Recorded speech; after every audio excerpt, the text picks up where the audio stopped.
Asymmetrical posture is a common problem that can significantly impact movement quality and result in mobility restrictions. And while the field of postural correction is growing to include novel approaches, the majority of people fail to get the results that they want. Now, over the last 6 years of helping people with postural training to improve mobility and performance, I've noticed a few major reasons why these exercises fail to deliver results. So in this video, we're going to break down what those are, what you can do about it, and at the end, I'll be extending an invitation to you to attend my free live training where I'll be breaking down my approach in detail. But first, let's dive into why postural correction exercises can go wrong.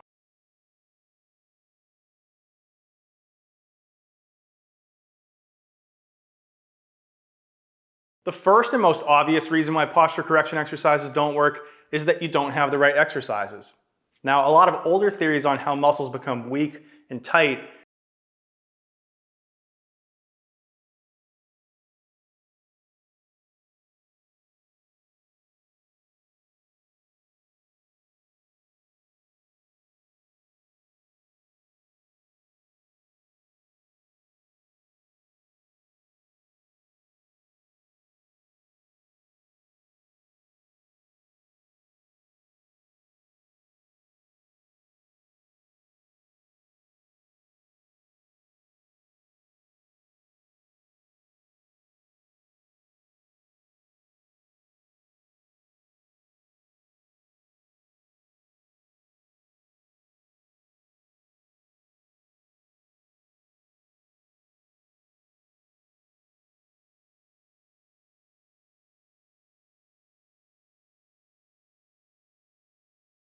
to expand the front of the chest, then we change the shape of the rib cage, and then the shoulders are able to just naturally fall into a more neutral position without any stretching or strengthening. So if you're just spinning your wheels with the usual exercises, they might not be the right ones for you. Now, the second and hopefully equally obvious reason is that you're not doing the exercises correctly, right? There's no way around it.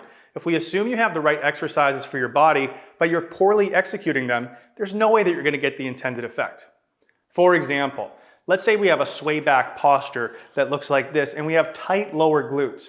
We know that a hinging activity can be good to open up this area, but if we're doing this with a really rounded position in the low back, then we're not actually going to open up those glutes and we're not going to get the intended effect out of the exercise. All right, so enough on that. Moving on to number 3.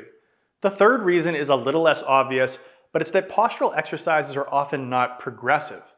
I mentioned earlier that with the right positioning and coordination of breathing, you don't need to do the traditional strengthening and stretching exercises. And while this is true, you do need to strengthen yourself within these new positions. The easiest and best way to do this is through traditional resistance training with the desired posture emphasized. For example, if you tend to have a flared rib cage like this, you'd want to first get into a more neutral ribs down position and then use that in squats, deadlifts, and pressing motions. This will allow you to integrate this posture into situations where you need to produce force. This prevents you from falling back into old patterns when life stressors or physical challenges pop up. Now, the fourth reason is that current models, although more accurately describing postural asymmetries, are often too complicated and at the same time overly generalized. These combination of factors increases the chances that you might make mistakes 1, 2, or 3. Think of these complex models kind of like horoscopes. They have enough of a description of sensations and patterns that apply to almost everyone, so it increases the chance of you going, oh yeah, that's me. For example, someone might talk about having a posterior tilt and tight hamstrings and glutes in a sway back. You might go to touch your toes and then feel that tight sensation in the hamstrings and assume that the reason you have this is because of this posterior tilt, when in reality it might be that the pelvis is in an anterior tilt and you're stretching those hamstrings early on in the motion. This is an example of muscles feeling tight, but not actually being in the pattern that is being described. This may cause you to incorrectly stretch a muscle that's actually only tight as a symptom of its positioning. Now, another major reason that complexity muddies the waters is that exercises can have so many steps that they're hard to do correctly.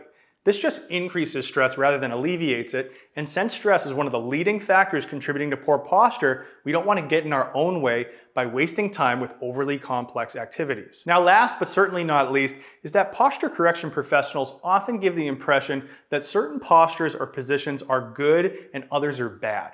In reality, there's no one best posture, but instead, a healthy movement system is one where you can achieve all postures and positions without limitation. Now, in many cases, people will overcorrect their posture or try to maintain a neutral posture in an obsessive way, and this can actually limit your mobility in the exact opposite direction from which you were limited in the first place, or just limit mobility overall. For example, let's say I start out with a rib flare in an inhaled position of the ribs, and then I pull those ribs down over and over and over again and avoid expanding the ribs. Then if I go to do activities that require that type of expansion, I won't be able to access it. Now over time, this usually causes people to feel worse or afraid to move. Then they either have to course correct or they just get so overwhelmed by confusion that they forget about the whole thing. Instead, we want to treat posture correction like a game of Pokemon. We want to collect them all first, then progress these positions one by one so that we can get the best of all worlds. All right, so what do we do about it? We've just laid out the 5 reasons that most people struggle to see results with posture exercises. So all we have to do to get results is to reverse engineer them. We have to choose the right exercises, do them correctly, progress them, simplify the overall model to facilitate items 1 through 3, and then change our mindset around good versus bad posture and how this will affect mobility. Now, if this sounds like something you're interested in, I have a special offer for you. Next Wednesday, I'll be hosting a free live Zoom event where I'll be breaking down my approach to simplifying posture for improved mobility. In this presentation, I'll be breaking down my 3-step posture process and my pressure performance framework that you can use to get back to the activities you love pain-free. All you have to do to reserve your seat is click the link in the description below and follow the prompts to register.